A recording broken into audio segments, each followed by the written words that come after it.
Hiya, I'm Tava Tucker. And I'm Racheli Marks, and together we connect through the stories we hear. During our episodes, we hope to learn, revolutionize, inspire, transform, and bring relatable content to you. We would like to also discuss and internalize how your story can be someone's savior. This is the official Together We Connect podcast. Hello everyone, it's Racheli Marks and Tava Tucker. We are back for another episode and we are very excited because we have a wonderful guest with a wonderful story that we both can't wait to hear. Yeah. So we're going to introduce you. Hello. Hi. How are you? Okay, I'm Lara Kaplan. And yeah, I'm excited to share with you. Yeah. We're so excited to have you. So we're going on a specific topic today. We are hearing the story of how Lara very kindly donated donated a kidney to someone, and we would love to kind of go through the journey with you and start from there. Sure. Okay. Yeah. So my first question is, when did you start thinking about donating a kidney? Right, so a lot of people ask me if this is something that I always had in my mind, something that I always wanted to do. The answer is no. Oh, you didn't even think about it. It was not a part of my life plan. And it was November 2021, okay? And I saw a Facebook post that Samantha and Gabby Shapiro were looking for a donor for their father. And you would think, how crazy is it that this all started from a Facebook post? No, it's crazy. They put out a message to say that their father was very, very ill with kidney disease, and they were looking for a donor for him, and unfortunately none of them or their family members were a viable match for him, so they had to turn to the community, to the wider community, to look for someone. And when I saw that message, it was kind of like, it's like that moment of like, okay. Sure, should I do this? And should I think about this? Should I think about this, pretty much. But their story really touched me. I just thought, if that was my father and I couldn't do that for him, I would... You must feel helpless. Totally. And I just I think part of, my process... there for someone, do you know them at all? No, I didn't, well now I do, now but at the time they were complete strangers. For a complete stranger, you had this and that's wow. Sure. It's just amazing. I'm so in awe. Yeah, that was the word I was trying to we're both so in awe. Goosebumps. Yeah. Okay. So it all started there, and I thought to myself, let me just think about this. I'm just going to think about this. And you're in the medical system, yes, so you're not nurse. Ignorant. No. So I'm a nurse, which I think has really helped me. It really helped me through the process. I understood a lot about what I was doing, the medical side of it. Also did a lot of research into it. So I felt really, I'm sure anybody aware. would, but it's not that's just... Yeah, it's not it's not like a whim. Okay, let's just... It's part of you, and it's part of, it's organ. Exactly. Right. Yeah. Sure. So that was really the beginning. Okay, yeah. So things were moving along. You were thinking about it, and so once the idea was in my head, I was like, okay, let's find out about this. We don't need to set anything in motion, but let's just So obviously my first discussion point was my husband. Yes, he was the first person I was going to raise it with, and I was like, this could go either way. I mean, you never know what is a reaction going to be. And I mean, I wasn't really nervous to raise it with my husband, but he was completely supportive from the get-go. Wow. He was like, let's look into it, let's do you know find what out I about find it. so funny? He was at my chuppah November 2021, and this is when it all started. I just find it it's just crazy.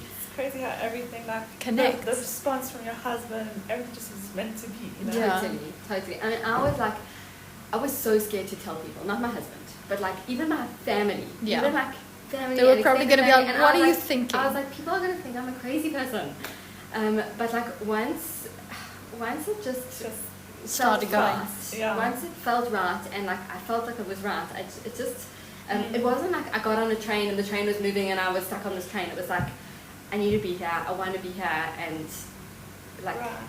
A bit like a straight to SEM ours. experience. No, but so then I'm sure you had to go for lots of tests. And Yes. like, how did that Yes. work? So the very first point of contact was what I did was I actually replied to this message that they had put on wow. Facebook, and I said like, how do we go about being tested? And so Samantha put me in touch with Lance Abramson from Hatsola Life to Life organization. I mean, Yes. I didn't even know that Life to Life existed. Yeah. It's the There's so many organ sects in donor- Hatsola. It's yeah, amazing. The organ donation branch of Hatsola. Amazing. And Lance basically, yeah. I mean, there's Wow. Hatsola Okay. Connect. There's this. There's also women who go on paramedic calls for people who like get stuck in the bath, or Oh, wow. there's lots of. They really are outstanding. Sure. Don't know them. Yeah. So, yeah. So I also didn't know that until I got in touch with Lance, and he basically he helped this whole thing happen. That's the truth. And he got me to fill out the forms, the necessary forms, and to get in touch with the transplant coordinator at Donald Gordon Medical Center. Oh wow. Okay. So I met with them, and but then I was kind of like, you know what, let's see. I didn't even know. So what I didn't mention was that when I saw the post, I noticed that they were specifically looking for somebody with a B positive blood type, which is my blood Fine. type. So that's probably also why You were thinking the about bells it. You were went off, like, and I was like, oh, okay, that's my blood type. Maybe this is something I could do. yeah. So I didn't know if I was going to be a match for him, but I thought, No one might does. as well try. Right. And then, so it was November 2021, I did my first blood tests, where they test to see whether or not I would be a potential match for him. Can I ask, at this Yeah. point in time, were you hoping that you were a match, or were you just not thinking about So it? this is a really interesting question, because at different times of the journey, there were times where I was kind of like, whatever will be, will be. There were times where I was like, I wish this decision would be made for me, and the decision could just be taken out of my hands, and I'm either and that I'm not a match. Yeah. There were times that I was like, For I sure. don't know if I want to do this. Right. But ultimately, It was meant to happen. it was meant to happen. So, yeah. But not even that. It was just everything fell into place. So- I guess I'm jumping ahead in the story, but once we had found out that I was a good match for him, we did first blood test, we did second blood test, it's called a cross match. So they checked to make sure that It's 100%. right, that my kidney will Okay. with antibodies. Right. It's an antibody test to make sure that that his body wouldn't reject my kidney. Right. Yeah.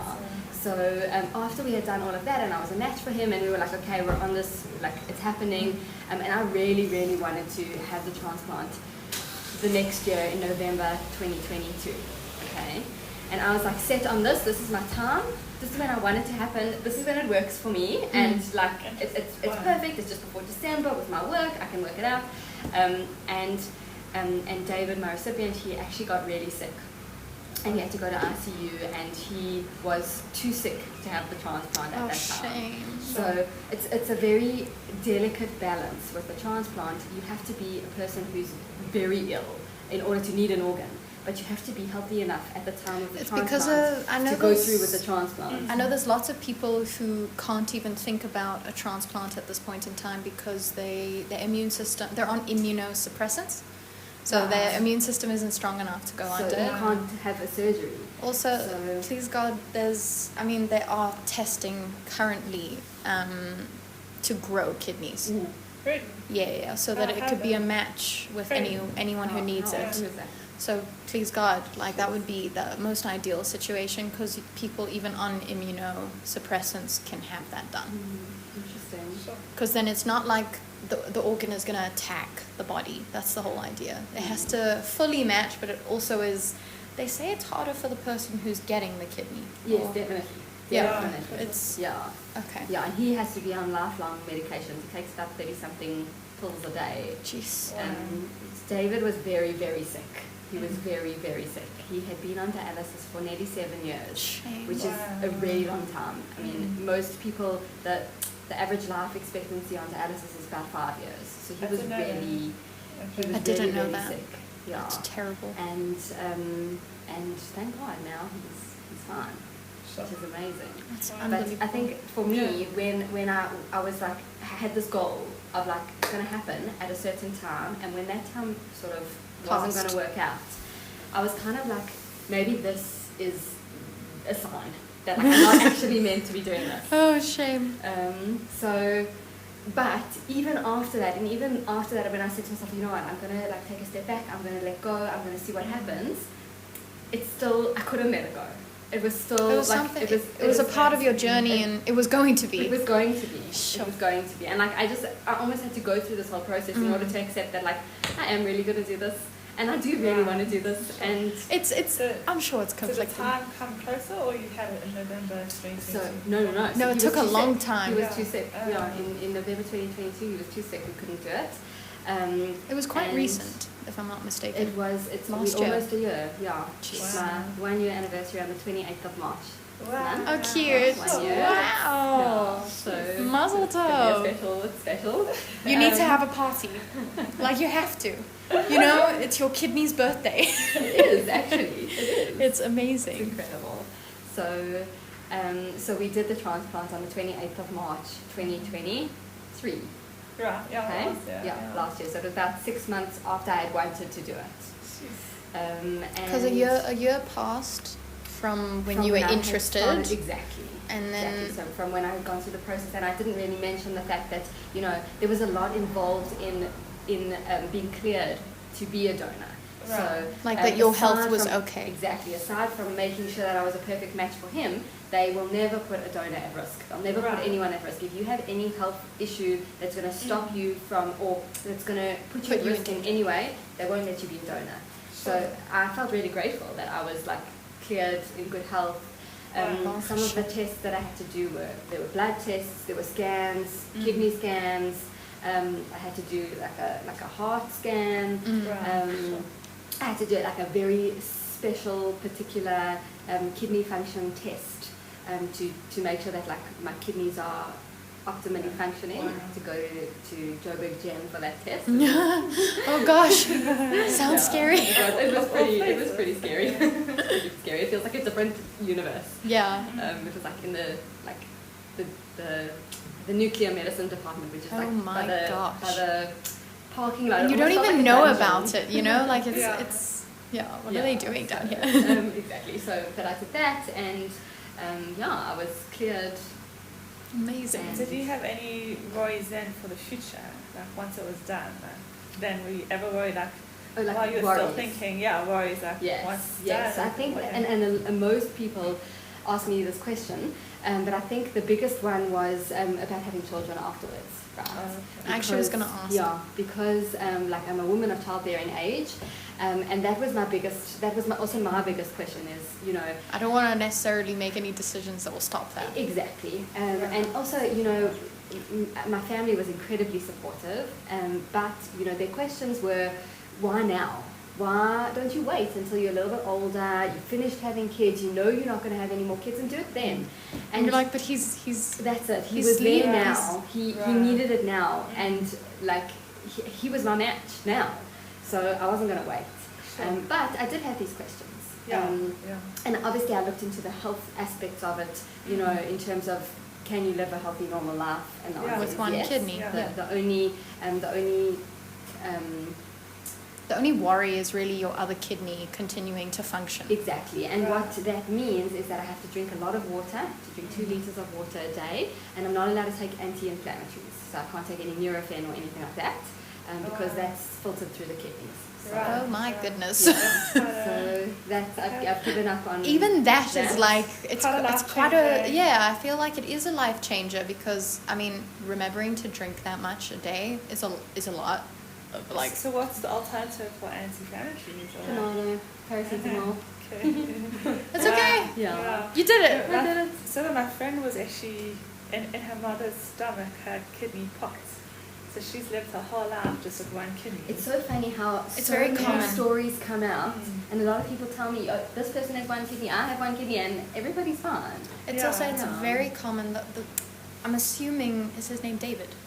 David. So he obviously didn't have both support from he didn't have support from his kidneys whatsoever. Yes. So even if he had 2, they weren't functioning. Right. So he actually only had 1 because his kidneys. He had to have one of them removed as like a young man, and then subsequently his other one failed. So he only has. Most people have 2, and one of it's so funny. I saw this really, like, it's not funny. It's like one of these series where someone got trampled in like a. Yeah, in a crowd of people, like people were rioting, and she got trampled, and one of her kidneys collapsed. Oh. And then in that situation, they're like, but I have another one, right? And it's like, that's been working at 5%. And they didn't even know, like, it happens. Wow. So scary. Yeah. So, I mean, that's where dialysis is an absolute miracle. Exactly. Absolute miracle. Wow. Totally. But sorry, I did get distracted from saying that I did look into, and I spoke to quite a few ladies in America who donated kidneys and subsequently had children afterwards. So that for me was like a big relief. Question. Yeah. And I think like a lot of people assume that one can't have more kids after donating a kidney, and that is not the case. Oh, amazing. Wow. So everyone who's interested, just know that. It's a massive factor as a woman. You know? Yeah, especially as a young woman. Yeah. Childbearing age, it's literally like the time. I guess I hear where your family were coming from, like 100%. Also, I think we're much more able to do something in the moment, but everyone else around us is like worried for us. Yeah, exactly. 100%. Like my husband was so incredibly supportive. I mean, I think like I respect him so much for that. But would you have done that for him? Exactly. There's no way that my husband is donating a kidney. It's not happening, and he knows that. He's like, don't worry, Lara, I don't want to. But it's amazing how that protective side of us comes out. It's okay if I go through it, but love, you can't. Exactly. That is exactly. Yeah. And it's so funny. It's so weird. Like, how can I let myself do this, but I won't let my husband? Sure. We're very funny people, hey? So then when it came to the actual surgery, how was things like then? So this was my first surgery ever. Wow. I've never had surgery before. I don't think we count grommets as a baby. We don't count that. Don't think so. So this was my first surgery, and I'd only ever experienced surgery as a nurse. You know, like being in a theatre, watching what they do. So I think, like, on one hand, that like reassured me because I know what goes on in there, and on the other hand, like you kind of know too much. You know. Yeah. But yeah, I think. For me, that day, the morning of the surgery, being wheeled into surgery, it was a highly spiritual experience for me. It was incredible. Wow. And I felt very connected, and it was hope. Sometimes you need those moments. Yeah. The difficult, but you know. Yeah. And also, I had never met David. I decided that I wanted to meet him before the surgery. Some people don't meet each other, some people meet afterwards. And I said, like, I want to know where my kidney is going. I want to know who he is. So it's so funny because it's so Tova Goldstein, your sister-in-law. So everyone who doesn't know this, Tova, who was on our episode, I think 2 episodes ago. You're her sister-in-law, and her story. Both of you, you're both the claim to fame. Yeah. She was like, she did a surrogacy, which is like. It's a completely different experience because she's not allowed to. No one's allowed to know about the parents. Mm-hmm. So it's so interesting that you can meet them, and I didn't even know that you could. Yeah, it's amazing. And I wanted to. Because I think it forms that connection. Exactly. Your head's in that space. And so that morning we arrived at the Donald Fordham at like 4 a.m. Woke up my kids and said goodbye to them. Well, not goodbye, you know, just see you. They hit your heart. I'll see you soon. See you after school. And so we went in and they prepped me, and then Lance came and he took me to meet David and his daughters, and it was so emotional. It was so beautiful, and they must have been like. I think you know what the thing is that. I'm just a person, you know, and like you can look at me and think like, how do people do things like that? But I think like, even when I was thinking about it, like I just want to believe that there are people in the world who would do good things for other people. You 100. Know? And so you're a walking testimony. Why not be that? And walking inspiration, Exactly. So yeah, I mean, when I saw him, I was like, wow, This is so right. sick. Oh, He's so sick. shame. He was like sitting there. He had to walk with a walker. He was like Really ill. he was so sick. How old was he? Like, He's 60. He was Wow. 60. He's young. At the time. It's- He might have it's even been very- 59. wow. young. And I can't even describe to you afterwards, after the surgery, he looked like a different person. It's like the craziest thing. I feel like people will not believe this, but he looked like a different person. And even like from then to Right. now, he's like this healthy, like young looking man. And Sure. before he like, yeah. Isn't it, like, I would say it's, I mean, so rewarding.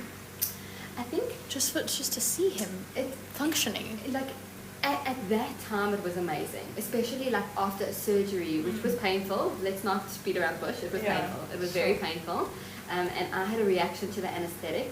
So wow. I had abdominal surgery, which was it's hand assisted laparoscopy is what they call it, which basically means Yeah, what is that? it basically means that it's a semi keyhole surgery. So Oh, fine. most of it they do through two tiny incisions, and then obviously they have to make a bigger incision to Take use it a out. hand to take out the kidney.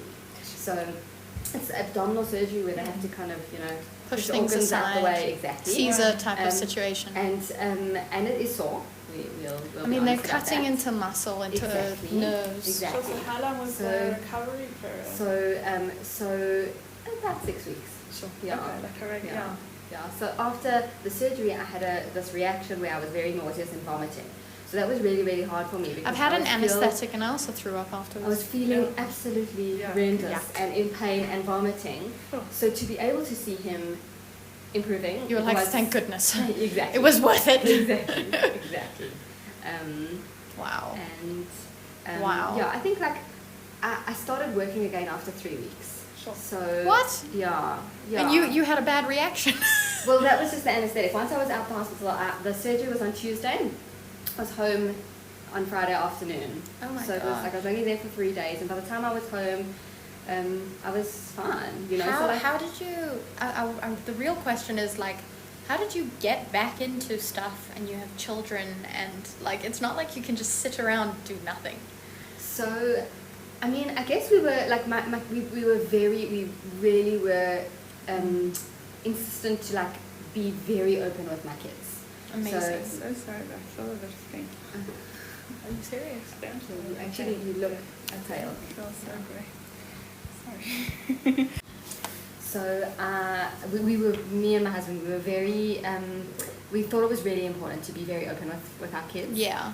My kids are, well, let's think about this. Last year they were, well, right now they're 8, 6, and 4. Oh, so last year they sweet. were 7, Oh, 5, they're so little. They're 7, little. 5, and 3. Okay, So this is how cute. old they were at the time.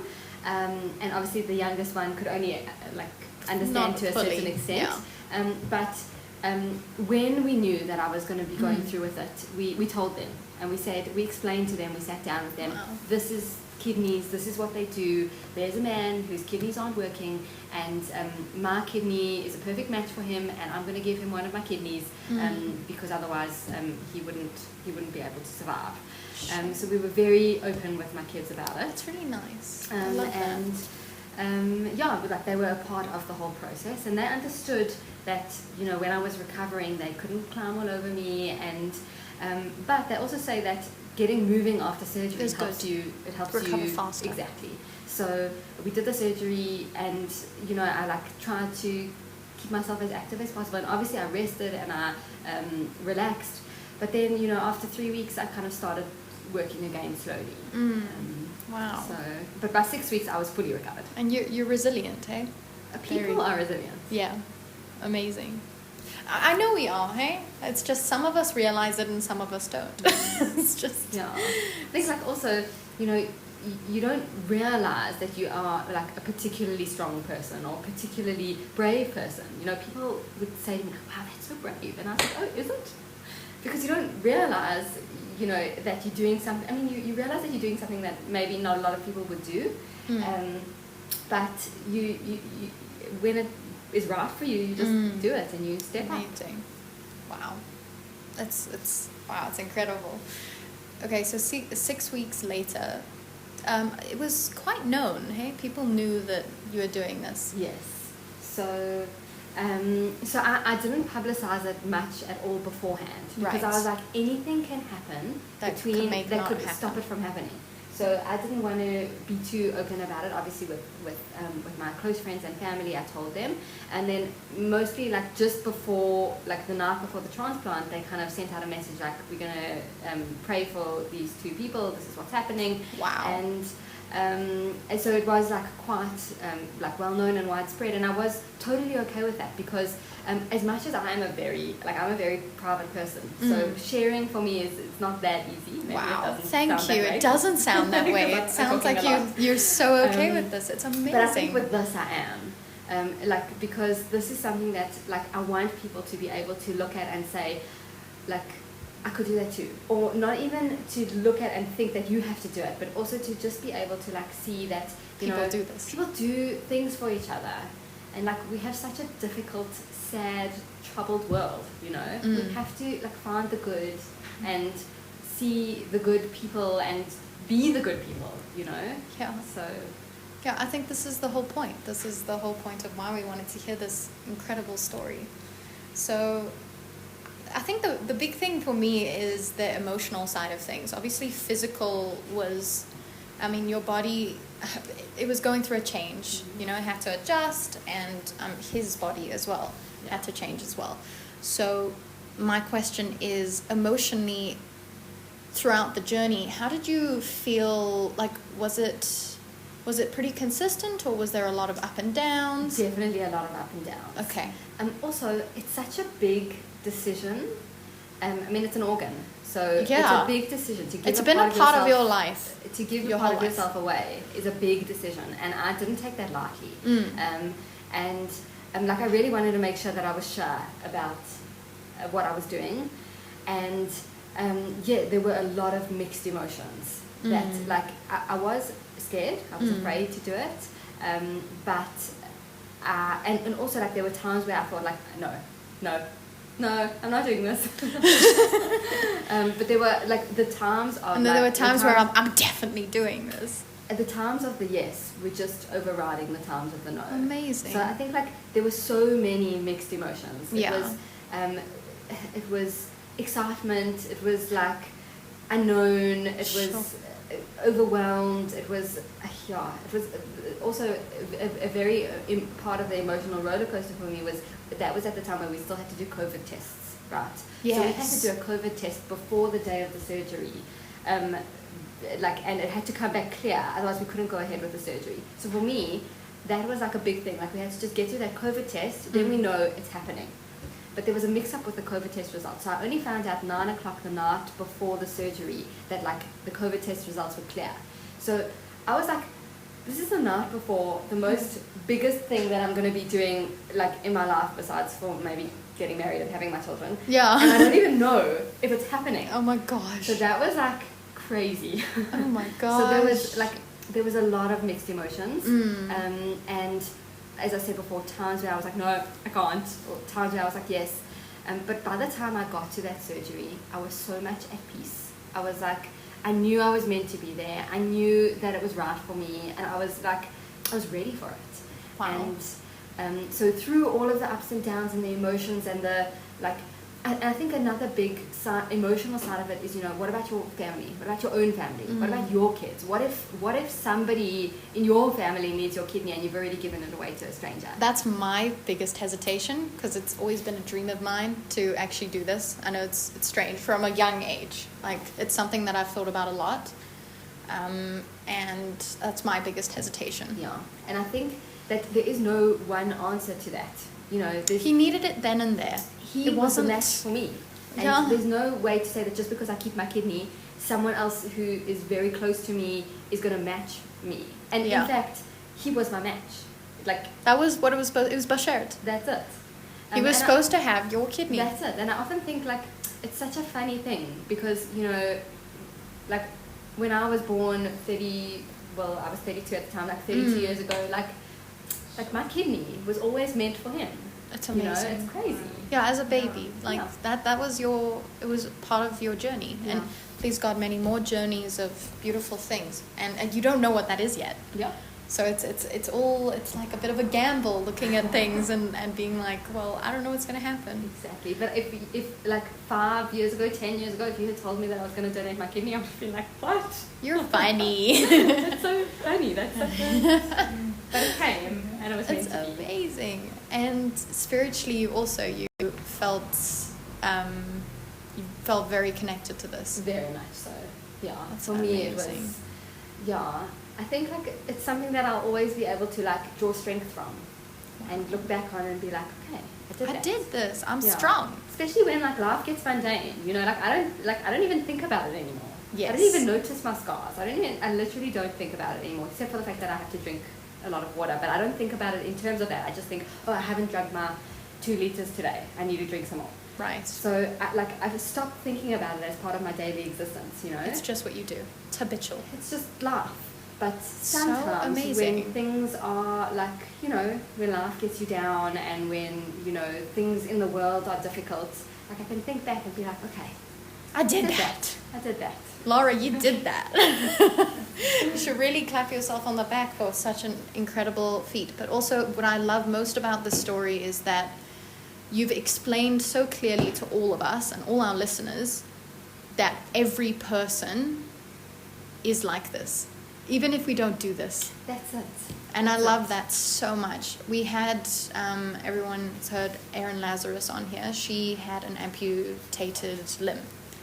And she talks about it. And the most important thing that we have learned is that everyone is like worth listening to. Like really. Because she has an incredible story, but that's not the only reason why she's incredible. And it's the same with you. And I love that so much. Thing is that it's actually compared from over here, but God gives you what you can handle. God gives you And what at you can moments handle. I don't believe that, but I feel like listening to your story, like how everything just led to where I was meant to be. Like the fact that you're a nurse, that this started like a long time ago. It didn't just start now, you know. And that's what's insane about it. So feeling very privileged to have you on the show. So privileged. It's amazing. Thank you so much. I didn't even know that the story would be so, what's it called? Like it was so structured. You structured it so well. I guess that's just how it is in my head. when I Yeah, think no, back it about is so structured and we have absolutely loved it. The way we like to end off our episodes, actually before I do this, I want to mention that you're a nurse for kids, hey? Yes. So, do you want to give details that if anyone needs... Anyone needs a nurse for their babies? Yes, I do. So I mean, I have my own private practice, and I do baby care and vaccines for babies. She's outstanding. I've Feeding watched. advice, and antenatal classes. Amazing. So that's a little bit about what I do when I'm not donating my kidney. Would you like to give your business number or something that they could reach you on? With pleasure. Anyone is so welcome to contact me, even with questions. 082 412 9135. That's my number. Amazing. If you didn't get it, you can just scroll back. Okay, so the way we like to end our episodes is just saying one thing that we are grateful for. And I'll start off today, and then you can go if you're happy to. And then Tova can tell us what she's grateful for. So I think from this experience so far, I'm so grateful for a human being in this world who actually would do this. But not just that, but also I guess what you really, really emphasized for me was that when I said you're resilient, you're like people are resilient. We're all made to do certain things. Whether our journeys are completely different or somewhat similar, we all have a purpose and a journey and something to add to this world. So thank you so much for clarifying that in my brain, even if I knew it before, making it clearer and clearer for me, because I think sometimes we forget that everyone is living a life and you're not the only person who's struggling in something and not the only person who sometimes feels up and sometimes feels down. So thank you so much. Thank you. And what are you grateful for? So firstly, just thank you for the opportunity and Thank thank you for having me and for letting me share my story. And yeah, I think I'm also grateful for the positive outcome that I had. Wow. You know, that the fact that like there was a person who would not be alive today without my kidney, and the fact that my kidney can work in somebody else's body is mind blowing. It's an and absolute miracle. I'm so grateful that like That's that possible. 100%. Hashem made a way, hey? That's it. He made a way for it to be okay. And just to know that there is this person who like is alive And walking around, living Yeah. his life, being with his Yeah. family. And, you know, and you should so- take that credit. You know, why not? But I guess what I'm saying is I'm grateful for life. It's amazing. And, for my life and for his life, and We're so grateful for you. So thank you so, so much. You're going to go to Tova now for what she's grateful for. So, first of all, I'm always grateful for just an amazing co-host. Penny, thank you, just always. And Lara, thank you for coming on the show. Unbelievable, incredible inspiration. And a risk taker, sure. Big time. definitely a risk taker. Calculated risk. So It was calculated. crazy. She thought it through. She thought of. researched. Are you a structured person? Like organized and like to. She seems that way. I don't know. You seem to. I'll answer that for you. Yes, you are. But I'm just grateful for my health. I guess just healthy, Yes, and that's a good we one. can live our lives. Hey, just yeah. So 100%. I'm so I'm gonna. grateful for you too, guys. No pleasure. Just gonna pass back. Thank you. Thank you so, so much. Thank you for being here. Thank you for being our guest. Obviously, we would love to have you back at some point. All our guests we love so much. And it's amazing. So thank you so, so much for being here. And thank you, Tova. Thank you, everyone, for listening. I hope this was as inspiring as it was for me and for Tova. And hopefully for you too. And yeah, thank you so, so much for listening wherever you are. I hope that you're having an awesome day. Bye. Bye.